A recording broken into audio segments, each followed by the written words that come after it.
And welcome to another episode of More Than Dice. I'm Gonzo. I'm John. I'm Jim. Kathy is off today, so we had the second best waffle come on and is going to join us. Today we're going to be talking about some aspects of printing miniatures because Jim also does 3D printing of stuff, also painting miniatures, and talk about oil painting of miniatures. I do have some stuff I want to show. So when we go to the painting section and everything, I'm going to show off some things that I printed recently, what I'm going to be working on. And then we will switch over to the main cam and put it directly on Jim's work so he can show you what he's doing and he can do some better techniques and everything. But for that time, let's go and get the business out of the way. We want to thank Turbo Dork. And if you're not in here, you're missing out because we're giving away a $50 gift certificate to Turbo Dork tonight. And we want to thank them. Make sure you go check them out. If you like metallic paints and you like color shifting paints, you go to those boys and get what you can. We want to thank Midnight Heroes for sponsoring. You should be seen. I know that they will be supposedly at ReaperCon and showing off their new miniature game, plus all their miniatures and their paints. You can go check them out. There is a discount code that you can get using More Than Dice, and you can get 10% off. We want to thank Muse on Minis for hosting our channel and getting everything done. And letting us bring all this out to the masses. Also, if you like anything in their store, you can use More Than Dice also and get a discount. We want to thank Parabellum War Games for bringing out the awesome Conquest game and the new edition of First Blood, which will be coming out pretty soon. Or hopefully soon. And you can try that out, the skirmish version instead of the rank and flank, which is some people prefer that. So check them out. And then who did I miss? Mini Masterworks. Don't forget, you can also go to them and check out and get the cool stuff from them, all the things. And of course, the ever popular and awesome paint shaker that like all of us are using now. And if you go and get that, make sure you use it. I think it's like More Than Dice MMW10, I think is what it is, and that is our find code. It and post it. Yeah. Yeah. More Than Dice MMW10. You can get 10% off your order. And I did the Midnight Heroes. They give you us 15%. And actually, right now, Midnight Heroes is having an extra 25 or 30%, and you can combine those codes. So you can get like 30 to 40% off anything you buy off their store right now. I think it's 35% off. So do it. Find that out. Yeah, do it. You can get some cool little chibis and then great little paints coming out. Other than that, I think I got everybody, didn't I? You got them. I got them all. So, John, what are you drinking tonight?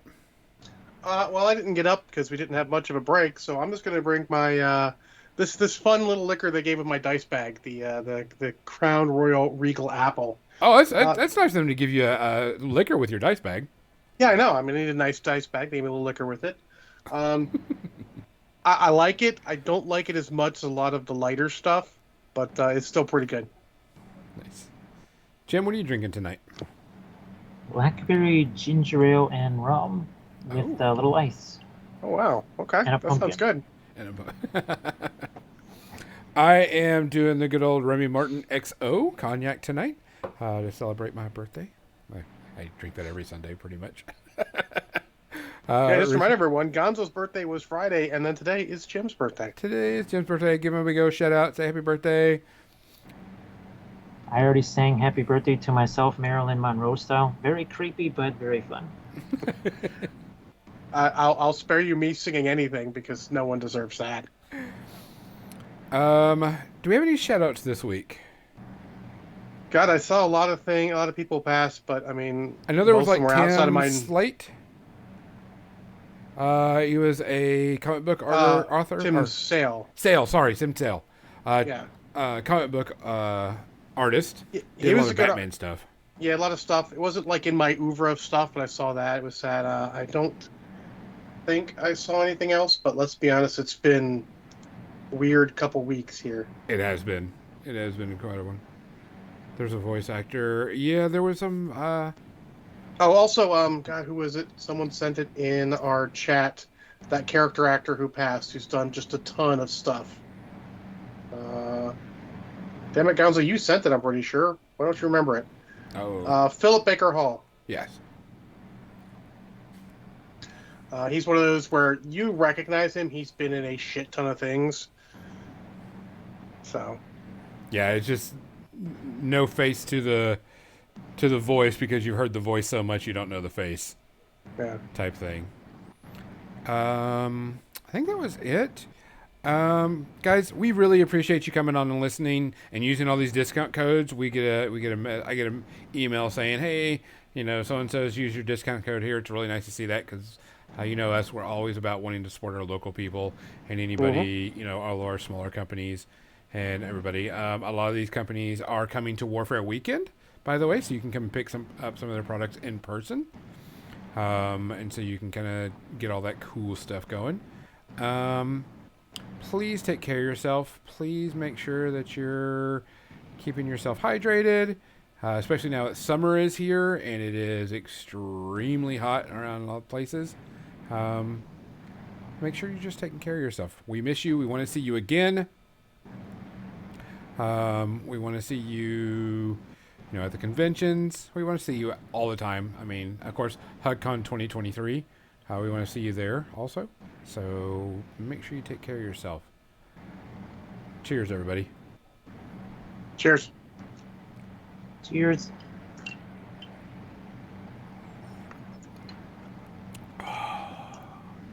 That's good. That's really good stuff. All right. Paint section. So, I wanted to talk about something before we get, into gym stuff. I wanted to talk about some stuff. So I'm painting up this altar. I know it was kind of weird to put it on this thing, but I put it on here. So I'm going to do a dry brushing on it. I just 3D printed this altar like yesterday and got it ready because I was going to dry brush it up while we're doing the stream. Because I'm going to be using this in my RPG that I'm going to be doing at Warfare Weekend. In the game, you have a D6 that's called the bad die. That is supposed to be doing bad things to you when you roll it. And, no, Jim's there. Don't worry about it. He's there. And so, they tell you, put the bad die on an altar or on something to give it, some of that, mystique behind it. So I figured I'd paint up this little altar I found on, Thingiverse. But this, I decided to do, I was digging through my 3D printed files and I'm still testing out the 6K printer. And I wanted to print out some more stuff because I've been testing out the difference between the 6K and my old, less than 4K type printer. And I have been flabbergasted at the detail my 6K has been doing compared to my 4K. This is a Trent monster from a Patreon. I can't remember which Patreon I got it from. I'm not gluing the legs together because it'd be too hard to paint. But this thing is... I've done 2 different test prints and compared the print from my old printer to this printer. Mm-hmm. And this printer just is outshining them beyond belief. I mean... And it looks good. Oh, it is super solid. Everything's crisp and clean. I got a little bit of cleanup from small little things that I have to do. But I mean, the detail is a whole lot better on this than anything I've ever seen. I mean, there's no layer lines. There's nothing. The only time you can really tell that it's a 3D print is because you've seen it. And, you've got these holes where everything's been done and such. Supposedly, this is supposed to go on a 100 millimeter base. But I don't think I'm going to put him on a base. I think I'm going to put him on a plinth or something. I mean, he's a good solid model. I mean, he's beefy type thing. But because I did that model, and then I redid this model. I showed this one last week. I redid this one, and the detail that came out on this one compared to the one that I did previously, it's just night and day. It's outrageous how big that is. So. Now, I didn't forget Jim because it's his birthday. He gets the main camera today. While I work on stuff, he's going to be working on a lot of stuff. And he's going to take a model from nothing to Golden Demon by the time we're done with the show. If you I mean, think he I'm already lying. got that model from nothing to where it's at in the time we've been on. I know. Only one? Oh, there we go. There's the gym I know. And I'll take a model from 0 to Golden Demon in how many years you got? So I started Jim and I started talking back when we got started talking about Song of Ice and Fire miniatures, I think is what it was, when you and I started talking about things. And of course, we friends through, of course, being the second best Wappel and everything. And you and I started talking about getting things done. And one of the times that we got together, I was doing a charity stream, a 24-hour charity stream, and you came on and painted on with me at I think it was like 3 o'clock in the morning type thing, which was really cool because you took a model that was pretty much nothing and had it Golden Demon done in like no time at all. And I was really impressed with that. And some people that were watching were like, fuck. And I'm like, yeah, that's kind of how Jim is. I mean, like painting a whole unit of this in one stream, Yeah. which is typical. I'll be Almost honest, you remind me of another one of my painting buddies, Dave Taylor, who can also do amazing things like that super quick. Oh, yeah. Magnets are your friend. Magnets are your friend. But how do they work? So, and then I started watching your stuff, and you're one of my favorite painters because I don't know who started it. I don't know if I started it or whatever, but I called you the Bob Ross of miniature painting. And someone said, well, yeah, I could see that. Absolutely. And I'm like, one, you have a very nice, calm demeanor when you talk, and it's all, chill. And you don't get into all the hubbub of, look at all my stuff. And, you're like loud and boisterous and everything. You're just pretty much, let's just, let's paint type thing. And so I was cracking up because someone was like, did you see what work he did? And I was like, I tried to. And then I think it was one of your SOL that you did, OSL model you did, and I can't remember which one it was, but it was like unbelievably, I was like, holy fuck. And this was back before you were doing the oils. You were just doing normal acrylics. And so I was like, this is amazing on the work that you do. So you originally didn't start streaming on Twitch, did you? No, I only started on Twitch. Well, you remember the whole thing in January 2020, December 2019, the whole COPPA legislation thing. People, cutting out their YouTube channel, literally deleting their entire channels that they spent years working on because of not want to be fined $42,000 a video. Remember those days? Oh yeah. Yes.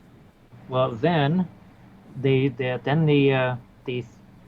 virus that shall not be named came along, and all of a sudden YouTube started shutting down live streams as they started. So I was literally painting something. It was a Viking with a shield. Another one was a horse like this, and it happened to other people too. 5 minutes in, it said, this violates community standards, and they shut down your stream.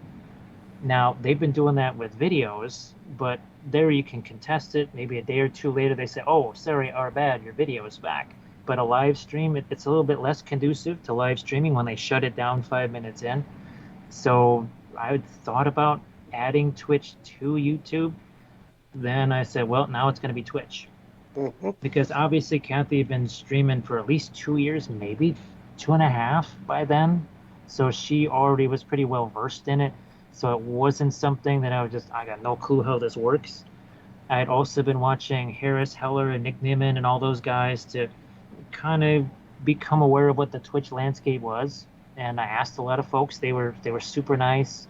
And then I just started streaming on Twitch. It was mid-March because, of course, Adepticon also got canceled and all of our events got canceled.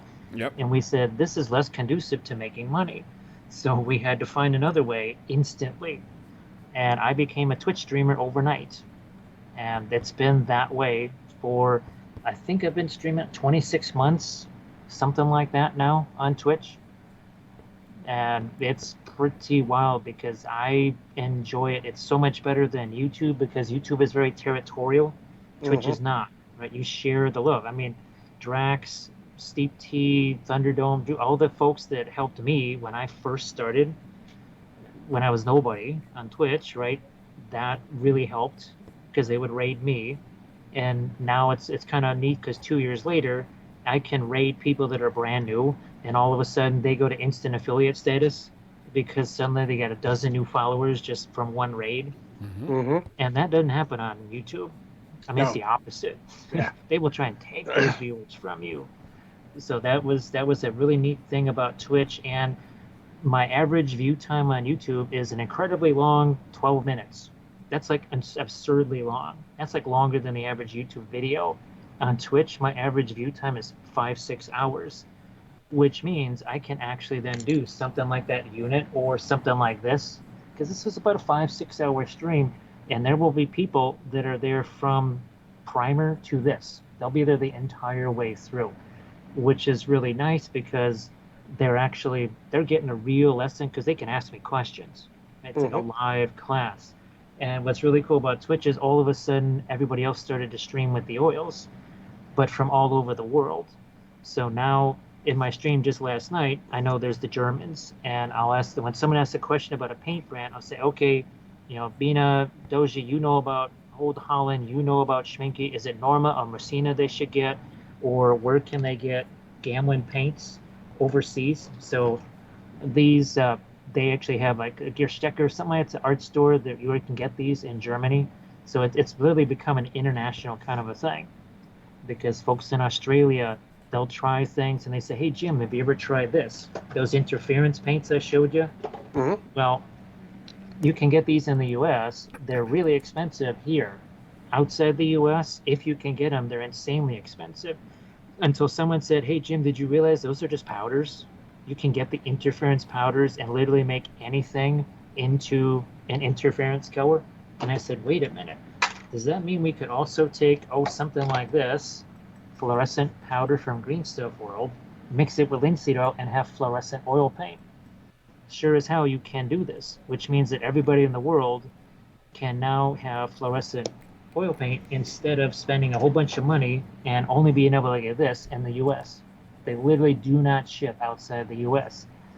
There's many companies that make fluorescent pigment powders. None of this happens without the Twitch stream.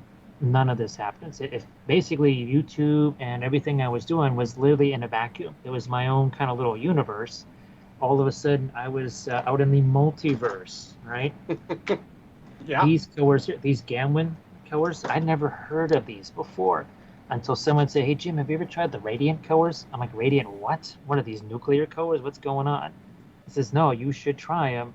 There's 9 of them, and they do some really interesting things. And sure enough, we tried these things, and we just call it pixie dust, which might actually be alkyds, but these have a weird special property to them, not super expensive.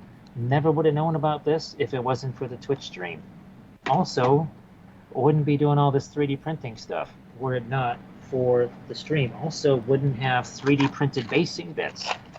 I didn't even realize they had these things until someone said, hey, Jim, have you ever tried any of the Make It Epic basing bits? I'm like, what? So I didn't know stuff, about them, but it makes sense, doesn't it? They make all sorts of other bits. Why not basing bits? basing bits. I mean, here's this is a new set from Make It Epic.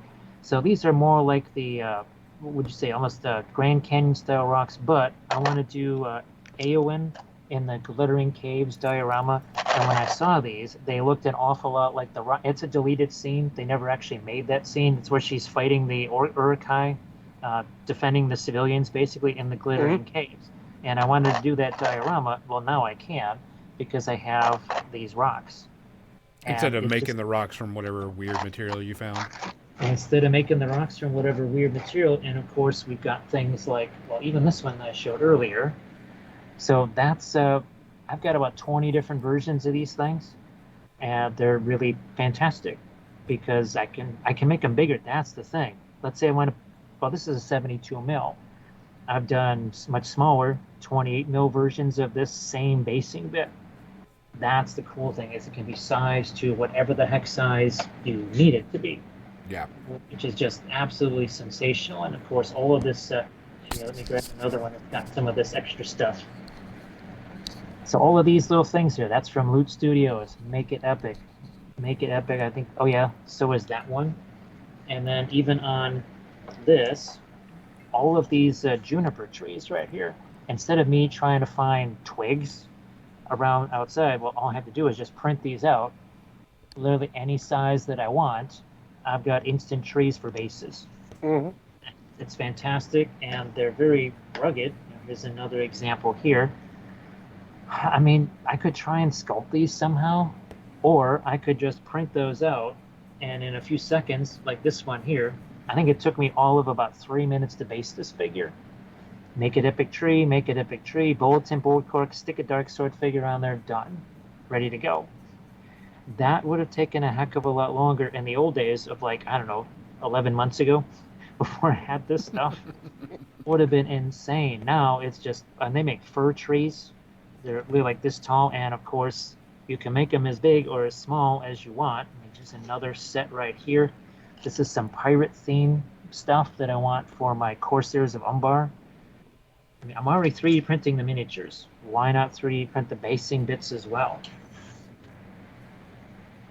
It's just incredibly helpful. And just, here's another one of those sconces. So this is a smaller version right there for this guy. And now this is not a 3D printed bit. I got another one for you here. Here we go. So this is fantastic. Right? I love these. Green Stuff World sells them. Well, they're resin bits. There's only one of these in the set. If I ever want another one of these, I have to buy another set. If this was 3D printed, I could make infinite amounts at infinite size. Mm-hmm. And this is what kind of made me aware of just how powerful 3D printing basing bits could be, is the fact that I can just make them any size, any amount that I need. Okay, that base is a bunch of plastic gears. Figure itself is from Monster Mini Mayhem, by the way. Love their stuff too. Or I could print out a bunch of gears. Instead of buying a bunch of plastic gear, I could print them out any size that I need and not have any mold lines on them. Don't get me started on mold lines. And 3D printing, which you never ever have to worry about with 3D printing, of course, and that saves a ton of time. The only thing you really got to worry about is like whenever if a support breaks off and it makes a divot or something like that nature, and you have to kind of fill it in. But mold lines don't exist. Unfortunately, usually where's your support's going to be? It's going to be in the nether regions of the horse, places where you're probably not going to see it anyway. Correct. Instead of running right down the middle of his face. And of course, hands always have mold lines running right through them. And well, that Kieran that I was showing earlier, you can bet not only would there be mold lines running through all this tiny texture, there would also be seams, because I think the only piece I had to stick on here was the tail. And of course, and even assembling these 3D printed stuff, it's designed to just be literally plug it in there and it's done. Instead of, here's the warped piece of resin with the other misshapen pieces of resin that you all have to stick together and pray that they're not too warped. Or you could just print this out and be done with it. And there's a nice base. The base came with it. I didn't have to make that base. And you just fit right on the base, and it's all designed. Even this thing is designed to give him a little extra structure right there. It's amazing what you can do with it. Just such a huge time saver.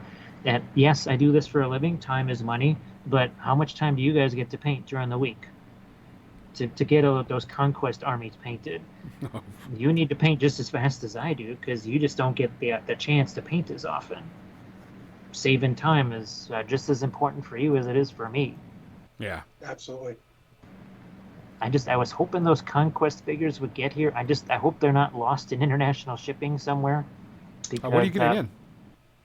I think they had sent some 100 Kingdom stuff, and then some of I think it's the orcs, right? Because some orcs on pterodons I think they might have sent. I was even hoping that they might send like the new cataphracts and what's the newest one? The Old newest Dominion. faction. Old Dominion, yeah. I was hoping they would send some of that. The idea was to paint it on stream, just like the Song of Ice and Fire stuff and everything else. And do basing videos. because their stuff is more like Song of Ice and Fire, right? The movement tray has circular cutouts, Yep. so you can be rank and flank or skirmish. Mm-hmm. Yep. So that was the other thing I was looking forward to, was maybe also being able to show people how to, well, do this style of basing, but with the conquest figs, with some kind of a really appropriate texture roller, something like that. Or again, like the other stuff, or those Greyjoys where I want to basically have them like they're walking through water. I mean, just so many possibilities for movement trays and a really strong theme, especially now with 3D printed bits that could also put on those conquest trays. So I thought so when I saw them at Adepticon. I'm like, I think they're using movement trays, and then if you don't want to do that, then you just take them off of that, and they're now it's a skirmish game. Yep. They're redoing their skirmish rules right now. They're in the beta testing of the new First Blood rules, which a lot of people are looking forward to.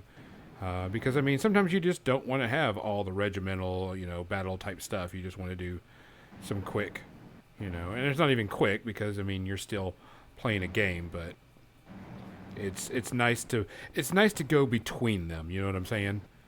It makes the game pretty versatile. Oh, I want to play regimental. Okay, let's play regimental. Next week, hey, I just want to do a little skirmish battle. Okay, we can do a skirmish battle. If all you got time for or the space is a skirmish, you do that. And well, actually, it also helps for maybe like a campaign type of a thing. Oh yeah, I believe there's a story pack that's going to be going where you start off as skirmishing and then work up into, full regimental battles. I mean, geez, Gettysburg started as there were some guys going through town looking for shoes, literally, and the next thing 100 and some thousand guys end up all getting together because somebody was looking for shoes, and that's kind of how battles can go sometimes. But yeah, they've got a lot of cool stuff, and their models are amazing too. They're nice, good-sized, chunky figures, and really Would good you detail. say they're bigger than Song of Ice and Fire? Because I keep Oh, yeah. saying that. Okay, so they're even bigger. So Song, would you'd say is 35 and Conquest is 40? Give me a second, and I can tell you. I don't have my tool on me. Because I've never actually had a Conquest Because this is figure their. in my hand. You can't see it on screen, so I don't have anything to compare it with, but definitely. Grab a human-sized model, see how tall it is. Well, I've got the Warcaster model compared to it, and it's about half the size. They're good size. They're big size models. So I was looking forward to it because I thought, obviously something that large would really show up well on stream. Oh yeah, it will. And I've painted a few of them. I was looking forward to painting some of those on stream. I hope that they eventually get here. I guess they must have sent them from Greece or something. They ship everything from Greece right now because they're still shipping out of Greece because they haven't finished or finalized their deal with Asmodee to do their North American shipping. Because I want to say they might have shipped them maybe the second week of April, because Adepticon was last week. Oh, you should have them by now. Yeah, that's a mighty long time. Yeah, do you have the tracking?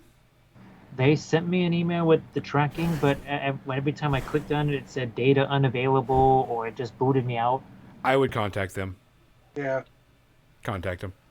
Because you should have that stuff by now. Or something. Yeah, you can.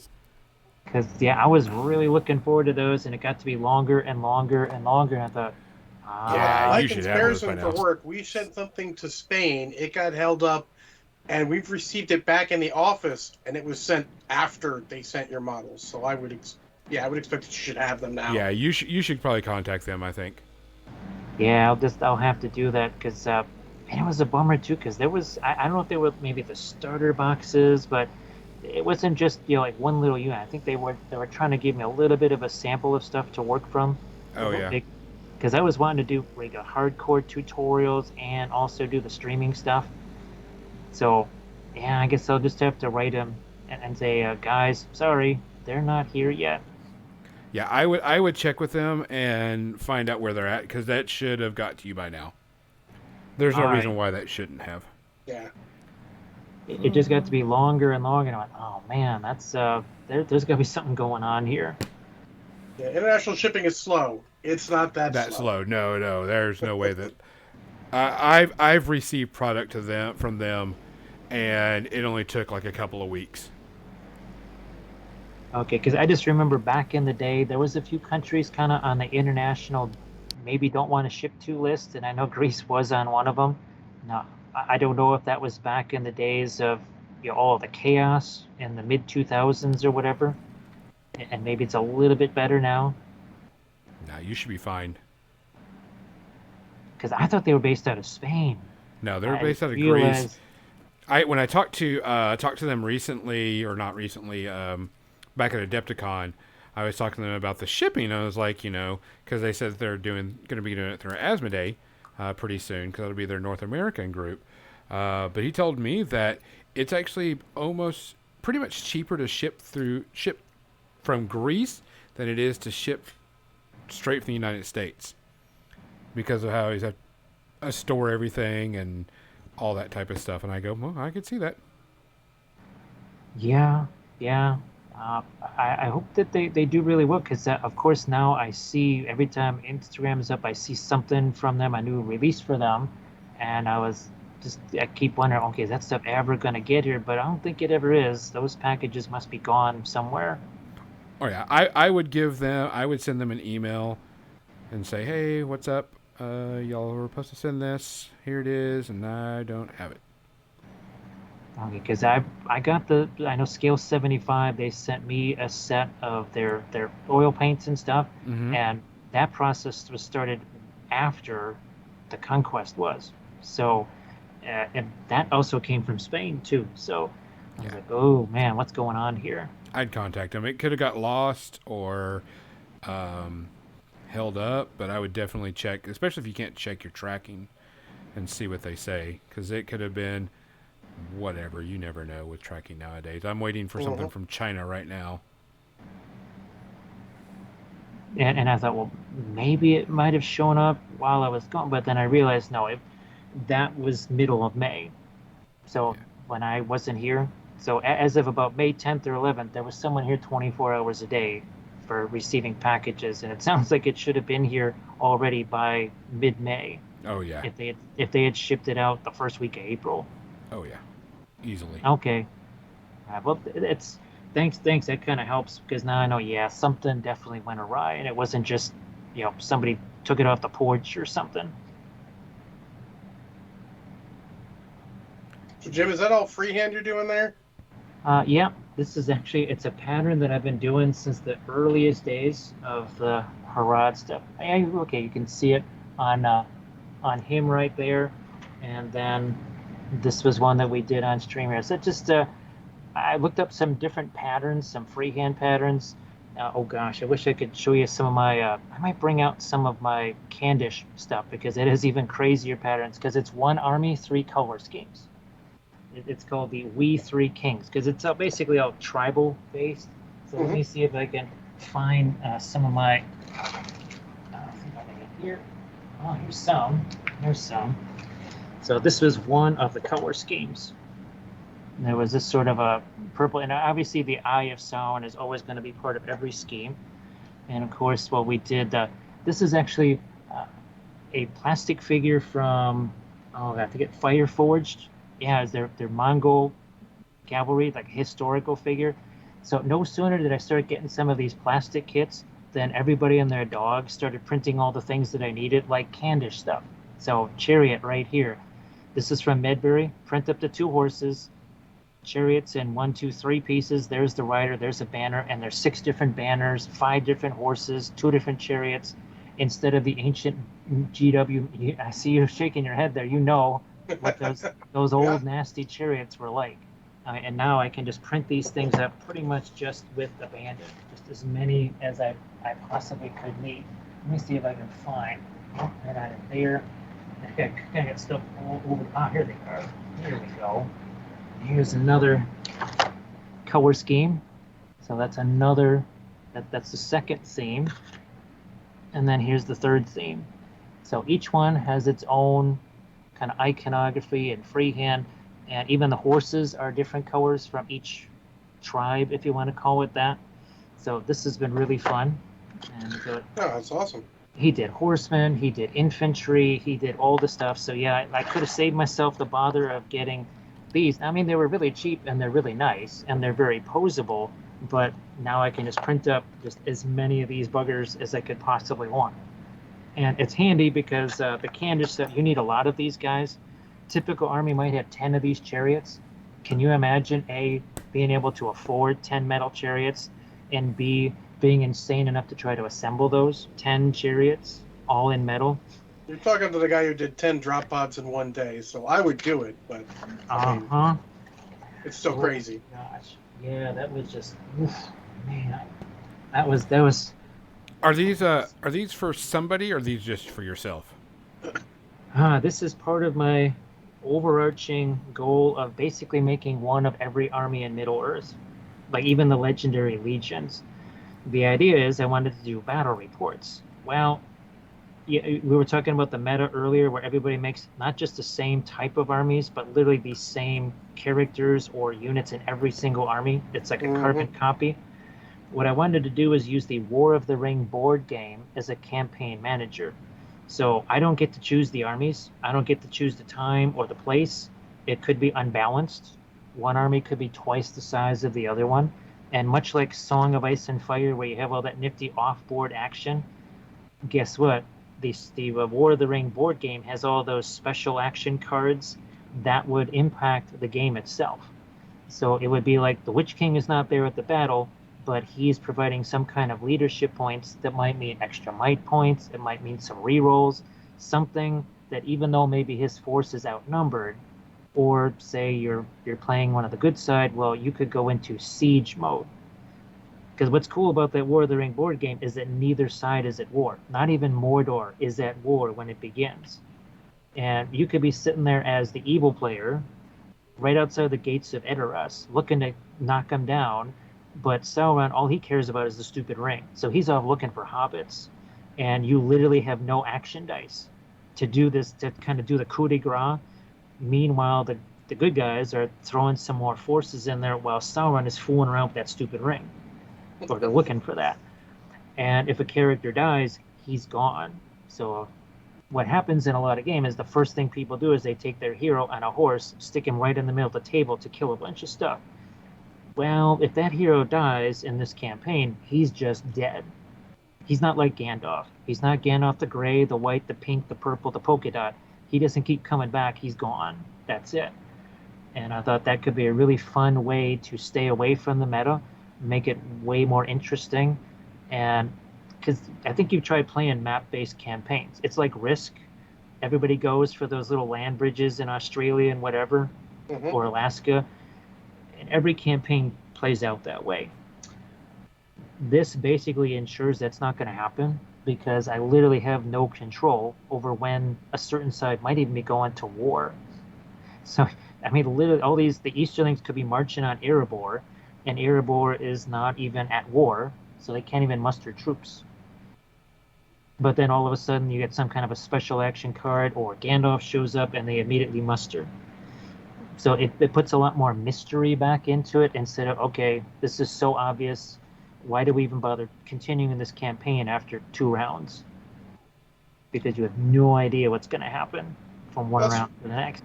that's sort of the lost art from the old, let's say, story play to the new pickup games in a store. Pickup games in a store are all about making it fair for both sides. And back in the day, we didn't care. We just wanted to play some games. Yep. Well, Look, you've what seen the the historical gamers have never ever lost is they don't care if a battle is fair. They're just there to fight the battle. well, and really, in actual, do you really want to have the same amount of guys as the other guy? You would want to have more. The other Exactly. the other nice thing they've done with Lord of the Rings is they have those campaign books. Hmm. War in Gondor at War, War in Rohan, Scouring of the Shire. They have special scenarios in there, and they're not all balanced. So I could use, instead of the same stupid 9 or 12 scenarios that you see over and over again, I can go in and use those scenarios. And okay, there's 600 points of Easterlings and 400 points of dwarves. Well, in some of their special scenarios, they might say, well, okay, guess what? 100 points of elves just show up. and all of a sudden that tips the balance, or Mhm. the Eagles show up, right? The Eagles show up and they start wrecking some or some Ents show up. And he says, wait, what? What do you mean? Don't Yeah, I be mean, hasty. Don't be hasty. there's a lot of cool things that can happen in the story-based games. I think we lost that to an extent. Not too many game companies. I mean, heck, it's one of my biggest complaints on Private Press is that they didn't even put goddamn scenarios in the third edition War Machine book. Holy You know, smokes. yeah, that's all based on third-party stuff at that point. They're doing it in-house now, but it's only tournament. So I was always like, that's kind of a problem when you can have some of the best scenarios ever have been unbalanced scenarios. If you read Old White Dwarf, they have their version of Zulu, the Battle of Rorke's Drift. They had a whole article on how they did that. Me and a guy one holiday weekend, we just did that. I brought orcs, he brought us Praetorians. It was a fucking hoot. It was some of the Yeah. most fun I had. Was it balanced? Hell no. But it was just enjoyable, and you just get yourself in the right mindset. Nowadays we're so into the must be a fair and balanced, we each have a chance. It's like, you don't have to each have a chance, you just have to have proper victory conditions. you know if you're outnumbered, you get a totally different victory conditions. Maybe you need to sell your lives dearly. If you do X casualties, maybe that's enough. Like, they spent too much resources killing you, it's going to affect them in later battles. I miss that stuff a lot. Narrative campaigns can be a lot of fun. It's Hmm. keeping them going is where it takes a while to do. Yeah, Or and where it's it a can be lot of hard. work to get them going when you can just. I mean, there's nothing wrong with a good balanced game, Yeah, no. because you get a good balanced game, it can be a hoot. But I want to explore more of that. It's why I like, say, Marvel Crisis Protocols and their cosmic encounters. Like the Thanos, the Dormammu, or the stuff Hulk they do in Ultimate. the stores. The Hulk, the Carnage one, the symbiote one. Those are all interesting ways to play, and I want to do more of those because they can be a hoot. It's not all about fair. It's about just having a good time. And I think if we get back to that, if we can get a couple companies to start doing that more and people into it, it'll build back to where it was. I mean, you remember the heyday of 40K when I started, they would have just campaign packs. Like, these campaign pack is just, you know, Dark Angels versus Orcs. Cool. If I don't have Dark Angels or Orcs, suddenly I want to pick up Dark Angels or Orcs.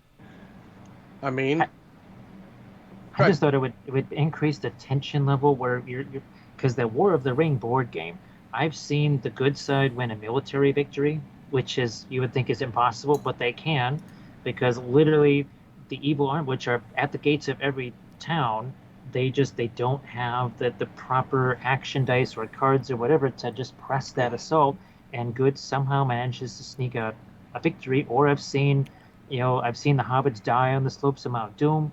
I've seen them get slaughtered in Moria, or just in the middle of the Shire or whatever. Basically every place you can fight everywhere. Because most people they think of the movies, right, where it's all about Minas Tirith, Pelennor Fields. No, there was a huge assault going on at Erebor. The Easterlings, that's where they were. Hmm. And they were still fighting after the ring was destroyed. Well, that's replicated in the War of the Ring board game. And I thought, gee whiz, if I could bring some of that intensity and mystery to a game of Middle Earth strategy battle game, almost like using a game of Battlefleet Gothic to maybe do a smaller than 40K battle Hmm. or something like that, just along those lines. Or I don't know what the equivalent would be with AOS or something like that, or with Song. I guess I don't know. I guess you could do something like that with Song. Yeah, it's a matter of someone taking the time to figure out what they want to do and make it work. Because you can write the simplest darn campaigns. Even just I miss the old hex tiles that GW made. For fantasy and 40K to do campaigns. We played that, and not every game was balanced, but we still had a hoot. Because the thing is, if it's unbalanced one place, it's probably unbalanced the other way in another area. Oh, what's You it? I know? think it's called Hexton Hills. They have unbelievably detailed hex tiles that all interlock together. Like, oh, what the heck was those called? They came out in about 2008 or something like that, maybe. Those plastic It's tiles that all called link Hexton together. Hills. So yeah, the Hexton Hills. I really, I have a few of those that someone printed out for me, and the detail on the towns and the landscapes is unbelievable. Oh, that's super cool. I mean, yeah, because we actually played a lot of that with the GW ones. Actually, what I would do is I'd hand a set of a tile sprue to each player and go, "All right, paint this," and they'd paint it up. They'd all use similar-ish colors. They'd put them all together. We had a giant map. It was super cool. It looks fantastic, and of course, you can put different types of resource centers or whatever right on each tile because that's a separate thing. There, you have the tile itself that has sort of the landscape, and I was looking forward to actually doing different terrain, like literally dead marshes terrain, in case that's where you're fighting, or if you're fighting in the ash wastes around Mordor, or if you're fighting in the Shire or in Lothlorien. So I was trying to make as many different environments as I could just to reflect the game itself, right? Where you're trying to fight all over Middle Earth instead of just, oh, look, here's fighting in Edoras again. It's what we do every week. Instead of trying to take over the world, we just fight in Edoras again. With Isengard, with Uruk-hai versus Rohan again. But it's just, especially since they took the trope of doing all the legendary legions and creating all that variety, now it's almost like it's quadrupled the amount of armies that you can even play in the game. So why not take advantage of that? And 3D printing means that I don't need to buy any of the miniatures. Yeah. I can just print as many or as few as I need, whatever faction. But I went from having no dwarves to infinite amount of dwarves. Yep. My favorite texture roller is the dwarf texture roller from Green Stuff World. I thought I was never ever going to use this because I had no dwarf armies until I said, "Oh, this is perfect for Moria." Yeah. My Moria Fellowship is based on it. My my Moria Goblins are. Khazad-dûm Dwarves are all based on that same texture roller, and it's going to be really sensational having those guys fighting against each other. Awesome. Sorry to go on a soliloquy there. No, No, it's all good, man. It's a lot of good topics out there for what we're talking about. I mean, maybe we inspire someone who's listening to make their own cool campaign. Like I told Gonzo beforehand, we're going to do a Marvel Crisis Protocol draft campaign, just a short, couple month campaign starting next week. So that'll be cool. Just fun, different stuff. So we're not all playing the same quote unquote meta stuff. Not that most of us do. We play what we want, but it'll be interesting. And I know one of the guys has a cool Infinity Stone thing where you can't buy the Infinity Stones like you normally would. You might fight over them or something like that. I think that could be cool. I just want to play some fun stuff. Bowie, who may or may not still be in the chat room, actually ran the Hulk Ultimate Encounter for us a bit, and we played a day of that. It was interesting to play. So I just want to get back to a little bit more of that here or there because I think that's what we miss in games sometimes. We get so focused on the balance and even and fair, and we miss out on the more important F word, which is fun. That's just what I don't see in a lot of games anymore because it's just so much. And I don't want to knock on tournaments. I would love to do a Lord of the Rings tournament. I would love to be able to do that, but mostly just to show people that you don't have to just do that meta. It's not about having that number of guys. The game was designed to be able to where an army of hobbits could beat a whole bunch of Uruk-hai or something like that, somehow, some way. Whether it's traps or sneaky things or whatever, there was supposed to be a way for them to do it instead of just, never take hobbits. That's the current. You literally only see the same 3 or 4 armies over and over again. Yeah, the whole metagaming, like the internet's great for a lot of things. For miniature gaming, it is somewhat degenerate to a point because it's easier to fall in what is the most meta to take. You're playing. It happens in any game. There's quote unquote good and bad units to play in every game, and people will find the best. When we're playing Star Wars Legion, it's like, oh, you have to have X activations or you're going to lose. And I'm like, fuck that. I just want to play what I want to play. If I want to play, Chewbacca with Luke Skywalker Jedi Knight and spend all my points and still not have a leader, fuck, that's my choice. Have a fun time. That's why I like a lot of these games where they're internal they're already set up quote unquote fairish, so you can do the things you want within that.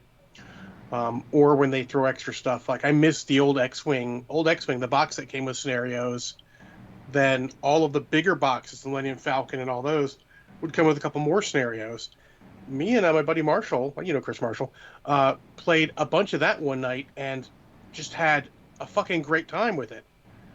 Just random scenarios. Were they fair? Not always. Did it matter? No, it was a great time. I suppose the other thing that I kind of wish was done a little bit more is game stability. I just keep thinking of Song of Ice and Fire, where there's 20 different permutations of the cards out there, because guys like Varys have literally changed 20 different times.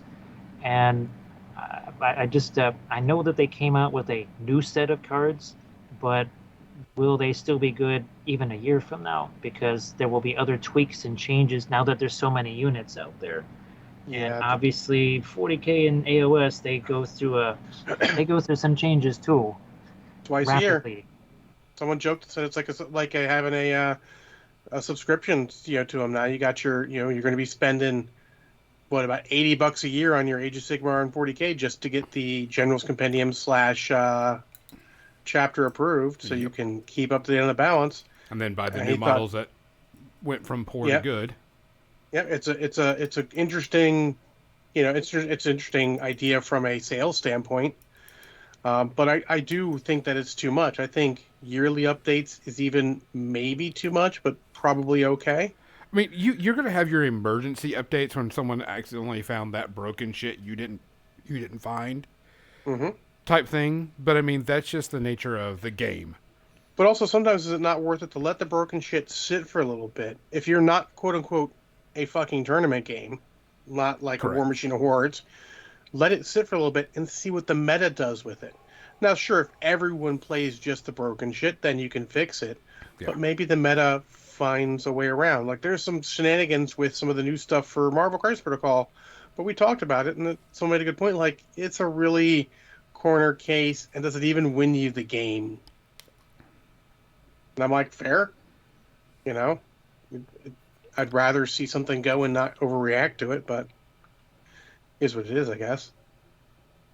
What was the Armada ships? Yeah, Armada's been out for a while. They've got 5 or 6 fleets, and I'm wondering, is the rule system still pretty much the same as when that came out? Now that it's been out a little while, or is it about to change again, or is it one of those things where they'll just kind of say, well, maybe this is a little more powerful than this other thing, but just, well, I don't want to say deal with it, but they're not going to be doing a lot of changes to it constantly. Yeah. It would just be nice if the game that you got was still that same game a year later. Yeah, I mean, I agree, 100%. I mean, if you look at, say, I can only speak from like a Marvel Crisis Protocol and Malifaux standpoint, since the only games I really follow for the most part. A little bit of Star Wars Legion, and they do maybe yearly updates. Like, we just now got a Marvel Crisis Protocol update from Guys in the Core set that's been out since pre-fucking COVID. So, I mean, I felt like that was a good run. They said, okay, this is definitely not balanced. We need to do something with a couple of these characters. People are complaining they aren't good enough. But on the other side, they from my main list I played for a while, my Avengers list, they changed at least 3 of the core characters I played almost all the time. And I'm like, I thought they were pretty good, and you went and upped them a lot, and suddenly I think they're fucking great. So, I mean, do you refresh a game just to keep it because the top-tier, quote-unquote, players say it's busted? Or do you just actually wait and see if it actually is busted? There used to be speaking of War of the Ring, I think it was called War of the Ring. I mean, you would know better than me when GW did that. It was basically, they had the movement trays with the inserts, right? And that was super popular. And one of the employees was going to show us the game. And then we said, hey, could you show us that game? And he said, what game? And it died that quick because some broken thing, I guess, was discovered and they just didn't fix it. I don't know what the deal was, but that just went away and never came back. I know he's not listening, but thanks, Scooter. Fucker. Scooter is one of my local guys, and literally he loved it, and he went, and he's that kind of guy. He went, and he's one of the most fun guys you'll ever play. You will have a hoot if you play Scooter, even if he fucking rolls you. But he just went in and he just broke. He showed it, and he just basically broke the game with how he did it, and it went from being a big deal to going away that quickly. So it wasn't Because just me imagining that it literally vaporized yep, it overnight. vaporized basically overnight. Yep, because once it gets on the internet and gets around, everyone knows it, and if it's all broken, no one's going to play anything of that because they really want to just win. I actually don't want to win so much as I want to have fun. Like I don't rage because I'm losing. I rage because it's fucking not fun. Yeah, that's I know when I was playing the few times I got to play Lord of the Rings, it was I would actually discuss with them, even bolt action. I would say, well, okay, here's what I did. What can you do to counter that? Because I actually learned way more by literally trying to help the opponent overcome what I did. And we Hmm. basically that was every game became that. You sort of it takes away the impact of crappy dice rolls because you're both trying to just kind of analyze how could we counter this, that, or the other, just to learn the Hmm. game that much faster. And that was a really fun way to actually play the game. It was almost like it's two people just moving random chess pieces around on a board, just trying to figure out what should each side do together. That was kind of fun, actually. Yeah, we had talks yesterday playing Marvel Crisis Protocol where it was like, okay, here's my thought for that, and we talk it out, and I'm like, I don't like that because I think you're doing, I think you're being too aggressive, or I think you're doing this, and there's not enough, the juice isn't worth the squeeze in that case. And so we do a lot of that. Like, do you see a better move and all that? Because at a certain point, we're just having fun, right? It's not like there's anything on the thing. It's not like we're quote unquote competing. We're just having a friendly pickup game. So talking it through, to the point where my opponent goes, like, by you not, he told me, like, if you kill this model that I converted, you will probably break me mentally. So I didn't go after that model anymore because, I didn't necessarily want to break him mentally, but also I didn't think it was the best move, even if psychologically it would have broken him from the game. We do a little talks like that. There's some channels it's hard for me to watch them because there's it becomes so instinctive doing the competitive stuff that they are intentionally playing what's supposed to be more of a narrative type of a Hmm. game, and they're actually calculating, well, let's see, if I do this, then I deny you these 2 points from me being broken. And they're basically calculating not just for that game, but they're calculating, okay, 5 games total, if I get this one extra point and deny the other guy one extra point, so they'll just sit there and not do anything Yep. because that way they don't lose that one extra point. And but they're not playing a tournament. They were just supposed to be playing a fun game. Yeah, we had that talk. I'm like, end of the game. We're on what ended up being the last turn. I'm like, I'm not going to run away with Sabretooth, even though I could, to just score the 2 points to win because that's not my way. I'm going to go in and I'm going to fight with him, because that's what I would do. You could, and it's a problem you have with some objective-based games. Sometimes people get the objectives and they run. There's a guy who, after a big Marvel tournament, said, I'm happy if I never have to roll attack or defense dice against my opponent ever the entire game. Twitch, at that point, I realized that motherfucker should not be playing the game. He doesn't get it. Yep. But and, anyways, and, and I've seen that more and more and more, and I just kind of worry that it would overall kill the game, right? it, Because mm-hmm. even hardcore tournament players, they might just get bored and just stop watching a video 2 turns in because they know already what's going to happen. Yep, I've done that. I've seen things. I'm like, if it goes too much, I like to call them tryhards because rather than being actually good at the game, they're trying hard to be good at the game. Yep. They want to take all the best stuff. They need to win. That's why I love my group. We don't have any tryhards. We play. Sometimes we'll joke each other. Oh, you got to take that crutch. Jokingly, but I just want to get away. We need to get back to the fun. I mean, I have apologized to some of my friends a couple times because we'll get games going poorly and I'll fucking just eject from a game because I'm like, I am not having fun. The dice are so skewed. You're going to win this, and it's just going to be another hour of me getting my ass whooped and getting saltier. I make that And, clear to them. I'm like, this isn't your fault. This is the situation. I'm not angry at you. You're just playing what you brought. It's fine. I'm just not having fun.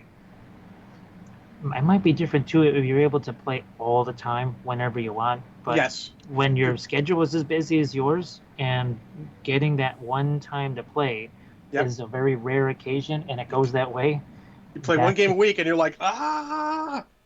it's it's like every single one of those bad dice rolls or the endless sixes on the other side. You're like, I waited all week for this. Is this what I waited for? Yeah, you got to get a right mindset for it because I had that little bit of that in this last game I played yesterday. Like early on, my opponent's dice were just fucking on fire, and mine were not. And I'm like, oh, but I said, you know what? I'm good. I'm not going to get upset. So I stuck with it and turned it all around. So that was good, but it's tough to do. And yeah, great, Captain Mizzy. Ain't no one got time for fun. And I've seen, well, then there's the folks that can't turn it off, right? That they're so competitive. They actually are trying to play a more friendly game, but then just something clicks in. It's like you see that look. It's like what's his name, Bilbo, right? When he sees the ring in the movie, and all of a sudden his face turns into demon face or whatever. It's like they just turn into that all of a sudden. I have that problem when I start to get salty and I just focus on objectives, and I'm not having fun. I'm just like, okay, problems. I have problems I need to solve. I go to that. It could be the last turn of the game, and I'm up, 14-4 like that game, and I'm not thinking that. I'm just like, it's a Rube Goldberg puzzle I have to solve at this point because I've went into problem solving to keep myself from getting upset. And sometimes that ends up poorly. Sometimes it doesn't. I've had Bowie go, John, you've won this game. I'm like, okay, I wasn't even thinking of that. I just saw problems to solve. It's nothing personal. So, like my opponent said, like, do you want to continue the game? I'm like, no. It's 14-4. You've got two guys who are dazed left. I have my entire crew left. Do you want to, or not dazed, flipped? Do you want to continue? And he's like, yeah, I want to see what this guy can do. Cool, let's go then. It's a lot more. We need to talk more with our opponents and make sure we know what we're doing, especially in just friendly settings. Yeah, especially in those because it is ultimately about a community. Games, I would think, need some form of community to survive. Now maybe if it's a certain GW game, it can survive just by sheer weight of whatever.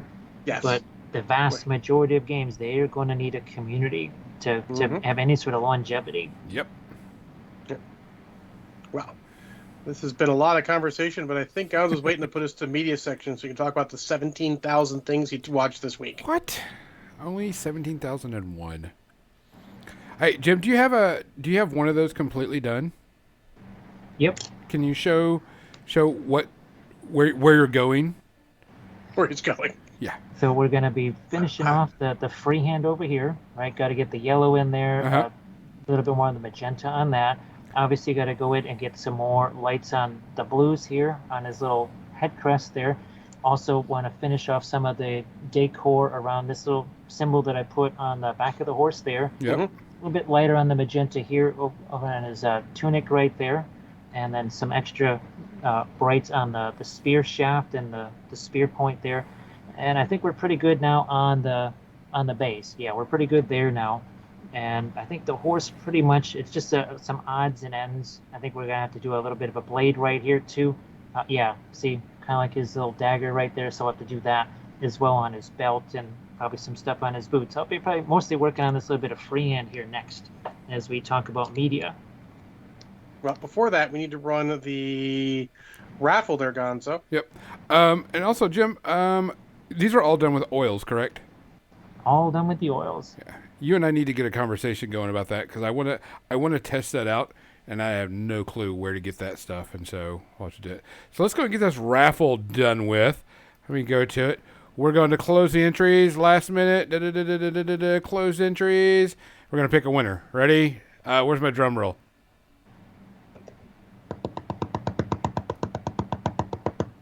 And the winner is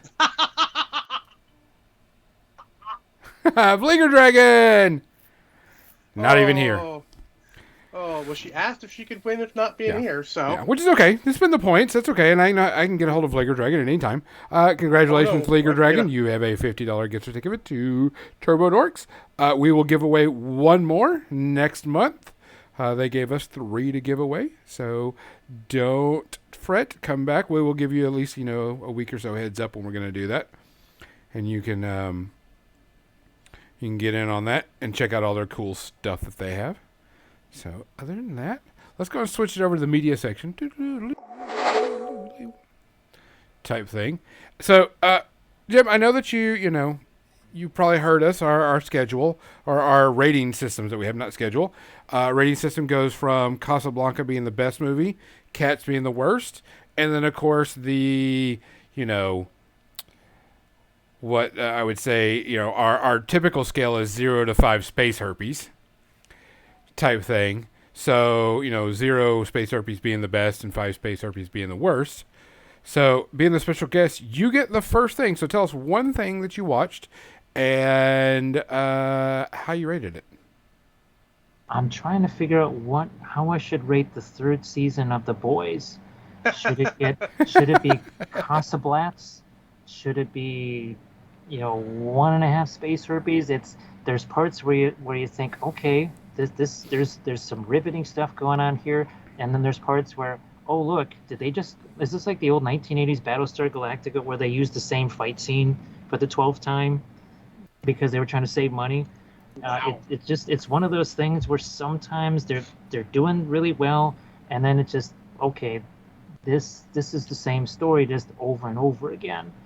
And then sometimes there's a little bit of a draggy type thing, and then there's intensity.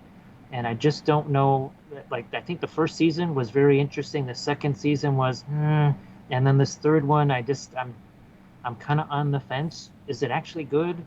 Is it, because it's been so just long shock since value?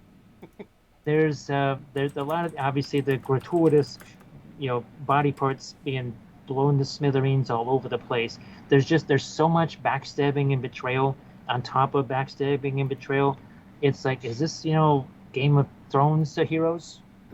It's like, is it supposed to be, is every episode a red wedding or something like that? Wow. And literally every episode is. I It's like, understood does that there have to be some big betrayal at the end of every single episode? And, are they being a little bit too obvious? I don't want to give anything away, of course. Spoiler alerts. I'm trying to avoid that. It's just, I'm a little leery, mostly because I'm thinking about the Amazon series that starts in September. And between The Expanse having seasons that were wildly terrible and wildly good, I'm wondering, is that also going to happen with Lord of the Rings? Because it's kind of happened with this show too, The Boys, where first season, wow, it was diabolical. And then it went from diabolical to the same old. And then this season is kind of, it was kind of diabolical. It's like sometimes yay and sometimes oof. And I don't know, is there really going to be some kind of exciting finish here, or is it just the same thing over and over again? I don't know. I haven't determined that yet. Well, I mean, I've been watching this one and watching it every Friday. I'm enjoying this one, but this one seems like it's coming, like this is and I said it on the last week, this is where we're coming to the top of the story, and like season 4 is going to be the wrap up. I can see season 4 being the wrap up and it being done. I mean, because you don't want to push this so far that you jump in the shark. But yeah, there's this one just constantly, because you're like, oh fuck, what's going to happen? Oh fuck, who's he going to kill?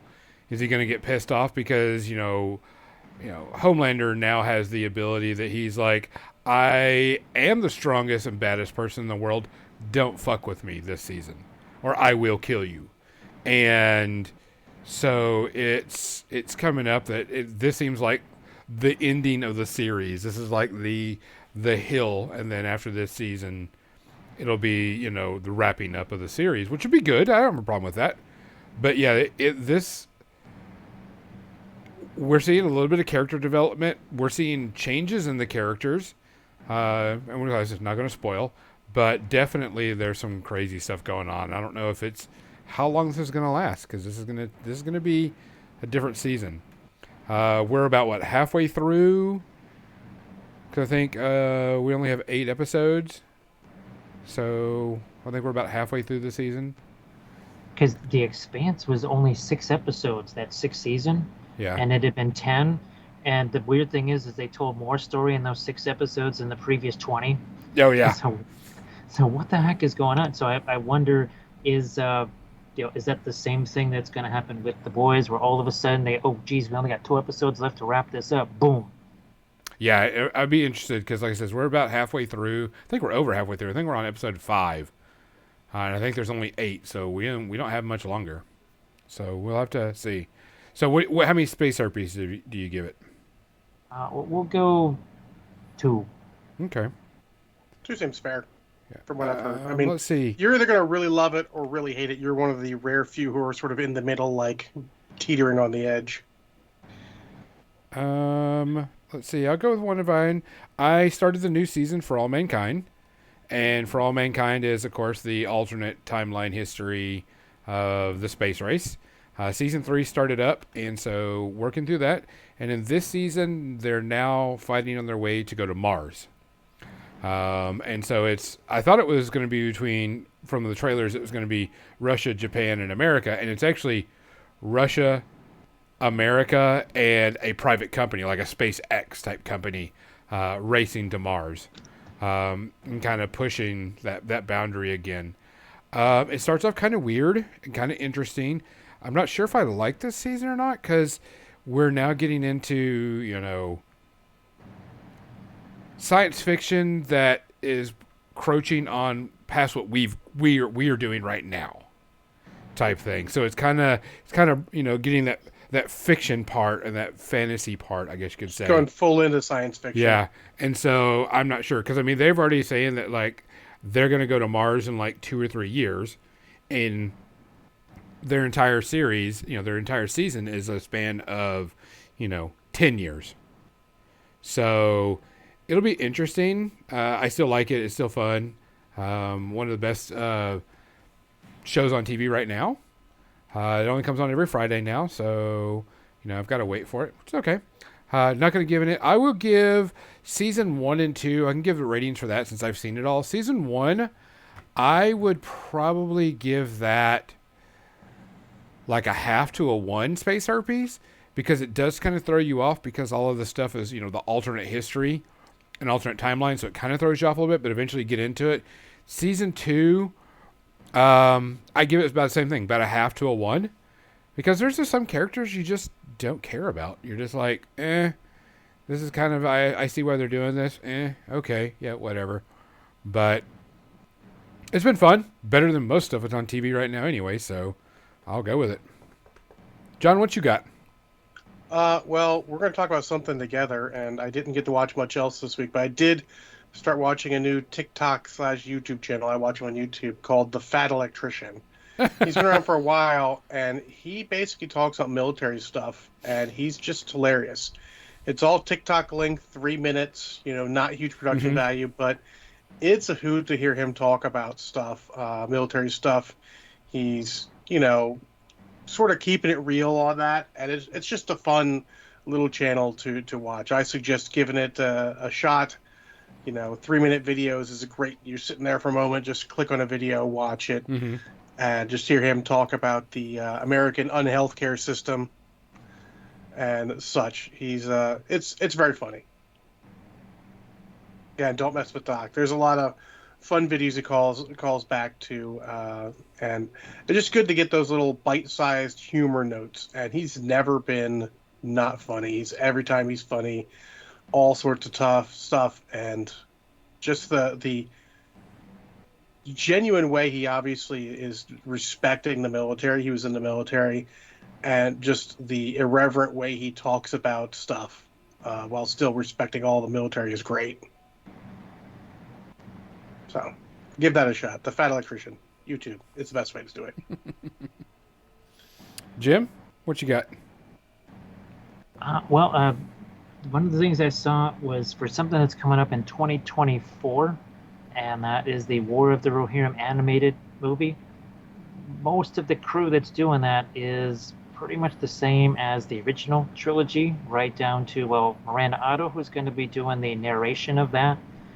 And I just, it made me wish that the Amazon show was actually an animated thing, because you could literally draw the characters however you wanted, instead of trying to match a person to the look or something like that. And I wondered, boy, could there just have not been all this crazy controversy if it had just been animated? Uh, well, in a cynical sort of way, I'm kind of happy they didn't animate it and they got this controversy so I can pick out the racist motherfuckers so I know who to keep away from. Yeah. Because, I mean, it's okay. Look, they've been recasting people and casting people as whatever they want for a while now. You're going to have to get used to it. Batman. Batman, whatever. I mean, they're talking about Spider-Man. doing all sorts of random stuff. It's okay. I mean, I like the idea of it animated, but I'll be honest, every time I've been excited for animated fantasy stuff, it ended up being the Dragonlance animation, Yeah. which I'm not going to say is terrible, but it's also not like even in the remote ballpark of the Lord of the Rings trilogy, which is still somehow 20 years later still the motherfucking gold standard. Oh yeah. Well, I'm not even sure necessarily if are they going for that more realistic style animation? Are they going full on Archer style animation? What style are they going for? I don't think they've really talked about that so far. Yeah, I we'll have get some seen, previews before there, but yeah, I imagine not the Archer style. That's very, but who knows? They might have a specific quote unquote style for that. Yeah. Hopefully not. It- I wouldn't care for the Archer style. I'm kind of looking forward to that. Of course, unfortunately, as a movie, you're not going to get as much. It's going to take a long time in between movies, and maybe that's the only reason they can do this is because it is going to be every couple of years, something like that. I just thought Yeah. if it's animated and you don't have to build sets, Hmm. it opens up a lot of parameters story wise that maybe you just couldn't do because CGI is CGI. It's weird. CGI is so much better now than it ever was, but it's so overused that it's easier to spot now. Yeah. Yeah. Especially Well, when it's look at done bad. We'll look at the Hobbit trilogy versus Lord of the Rings trilogy. Mm-hmm. If you put a gun to my head, having never seen them, I would swear that the Lord of the Rings trilogy was done after the Hobbit trilogy because it seems so much better, quote unquote, quality because they just use practical effects whenever possible. When really it's the opposite. And the Hobbit is, much newer, but they use a lot of CGI, and I understand why. It's expensive to do all that practical stuff. But man, it looks so good. I thought, well, the animated thing, you can literally make up the world, Yep. but you don't have to. Well, Azog, he really, I think he doesn't look any more real in the movie than this guy does. I mean, Nope. literally, he looks as fake as this, if not more fake. There's just no. You would be better off in a guy in an Azog suit, Yep. like Lurtz, because Or- Lurtz was a dude. Yep. Just use it's better to take the CGI and use it to touch up where it gets a little bit weird. I mean, let's be honest, for all Marvel does, even the Iron Man suit is like as much practical as they can make and have Robert Downey Jr., move in it, and they add CGI to it, which I think is a great idea. Yep. But, I mean, that's a lot of money. Marvel's got all the money to throw at whatever they want because Marvel. I think the only reason I'm so worried is that what happened with that 8th season of Game of Thrones, and it turned everybody against the show, Oh, the yeah. universe. Oh, yeah. And I would hate for all of a sudden now nobody wants to see anything Lord of the Rings again because something went sideways. I think since that's out there as a learning, I don't think anyone's going to do that. I mean, Lord of the Rings can be, I mean, it's potentially a license to rent money. We're so want good fantasy content because it's so hard. It's just hit or miss on fantasy content. We get some good stuff and then nothing shows up for a while, and then we get fucking Aragon, and we're like, Could just even talking Or Wheel about of The Time. Expanse, like that 6th season, I was almost about to just not bother watching it because I really did not like that 5th season at all. And then I couldn't believe how captivated I was after basically 2 seasons of kind of blah, if not ugh. And it's like, wait, the same people that did those seasons did this? How is that possible? Yeah, it's crazy. And nowadays it's getting even worse. I mean, back then there wasn't as much fighting for your time. Now there's so many things fighting for your time just from a TV streaming standpoint. If you don't grab somebody, you're just probably not going to get people to see that as much. Yep. I can see it on Twitch. Like when I'm streaming, I'll see really talented painters with just a couple of people, and I say, "Wow, how the heck is this possible?" But it's a there are certain skills that are needed, or at least certain experiences. Like for me, I was doing live demos of watercolors in the '90s, so it's no different doing those. You have people in the room, you've got to keep entertained, horrified, whatever. The Twitch stream is no different. But for the average person, that's really not what their life experience is. So I can Mm-hmm. imagine just how difficult it can be for someone who wants to stream but do it beyond just, well, I want to hang out with my friends on stream, kind of like a painting hangout via, well, Twitch. Mm-hmm. And that is only going to draw in so many folks. And as I feel bad sometimes for folks that are really good at what they do, but it's tough for them to get the eyeballs. And I can only imagine it's the same thing with the TV shows with the streaming stuff now. Mm-hmm. It's all fighting for your time, your precious free time. They want to be what you go to for your spending time. So yeah, that War of the Rohirrim, that actually looks interesting. I'm looking forward to seeing that when it comes out. Gonzo, you got a million more things. What you got? I wanted to say that I started watching The Orville because it came back and it's on Hulu. I think I'm done watching it. They're trying to be Star Trek when they shouldn't be. They've taken away the funny out of the show, and it kind of upset me. I was like, "Where I haven't 3 episodes in, nothing, not a laugh, not a joke, Funny, not even a that joke." you say that because the rumor has it, I've talked to people about the Orville because I never watched it because every clip I saw early was that moronic humor that I have no fucking time for. Correct. And they're pretty sure that really he wanted to make basically Star Trek originally, but he knew the only way someone would buy his show was to make it funny. So I think now that he's got more control, he's doing what he wanted, which turns out to not be what everyone else really wanted. Correct. I wanted a comedy slapstick, silly Star Trek thing, like the first few seasons. And then into the last season, it got a little serious, but I understood it. They were ending a story. I get it. But there still was that comedy. Now, there's not a single joke being said. Like the biggest joke he said at one point was, "May the Force be with you." I'm like, yeah, here's the thing. You're not going to be able to compete with Star Trek now. Strange New Worlds just blows your show out of the water. So you need to go back to the funny. And I think I'm done. I'm like, and I think the show is done too, because I don't think there's much more in it right now. My big thing on humor with that is if you can't hit the perfect sweet spot that Galaxy Quest hit, and by the previews, they didn't hit that. They blew past it into stupidity. Yeah. There was no way I was going to watch it. I'm more likely to watch it now, but why would I when I got Strange New Worlds? That's what I'm saying. I have a better Star Trek now. Which I'm not caught up on, but I will catch up on tomorrow since I have the day off and all. But, because, it's just such good quality. But I did watch that, so... other than that, let's talk about the one you and I both watched. Well, it's got to be Obi-Wan. Oh, of course it was Obi-Wan.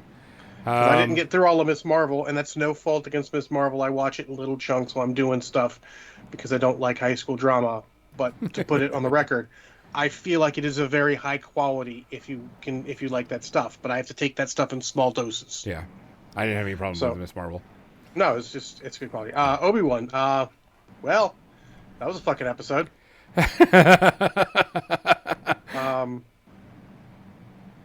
We won't spoil it, Legionnaires. Yeah, no spoilers. No spoilers yet. We won't spoil it. We won't spoil anything until the season's over. Yeah, I enjoyed it. I did have a couple problems with it, but they were all just the minorest of nitpicks afterwards. Nitpicks, yes. It was fun.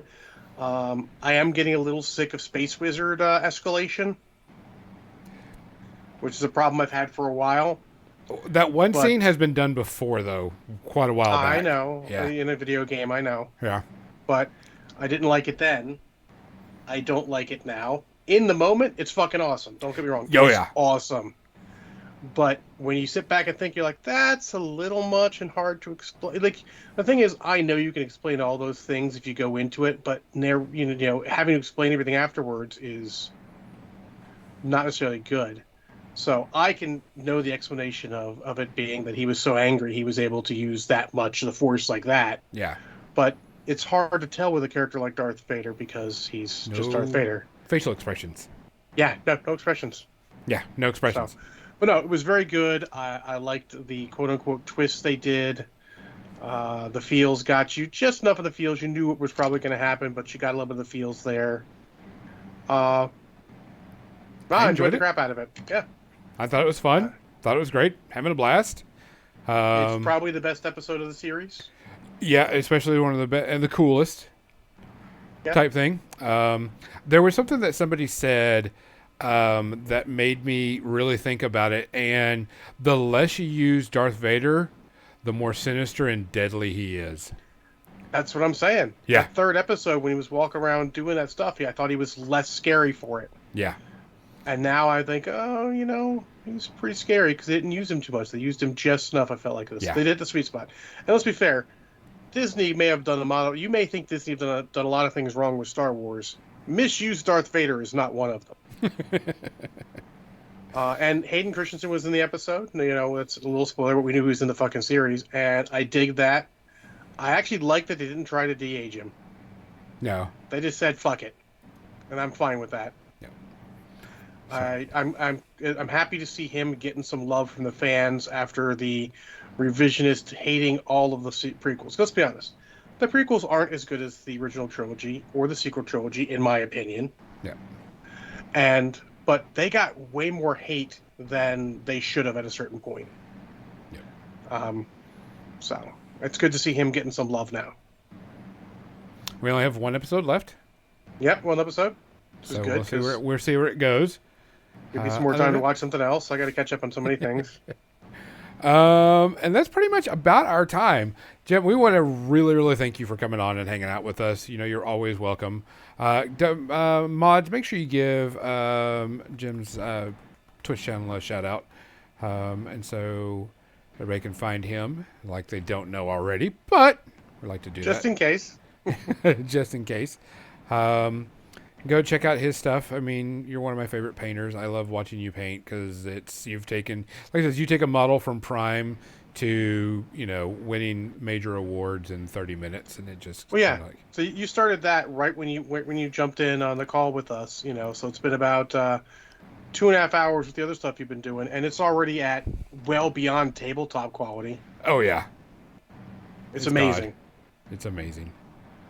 Well, thanks for having me on. I'll try and make sure that I always have some kind of media stuff. I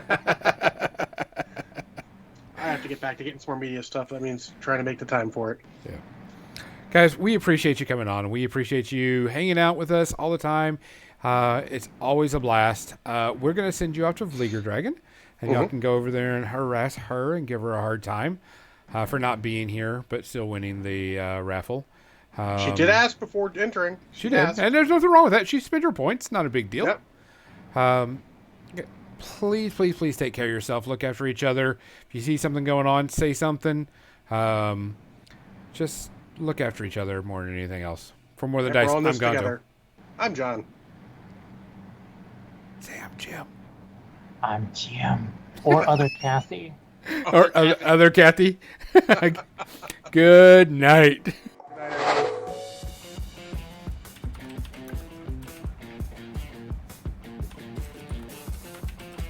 Raid incoming.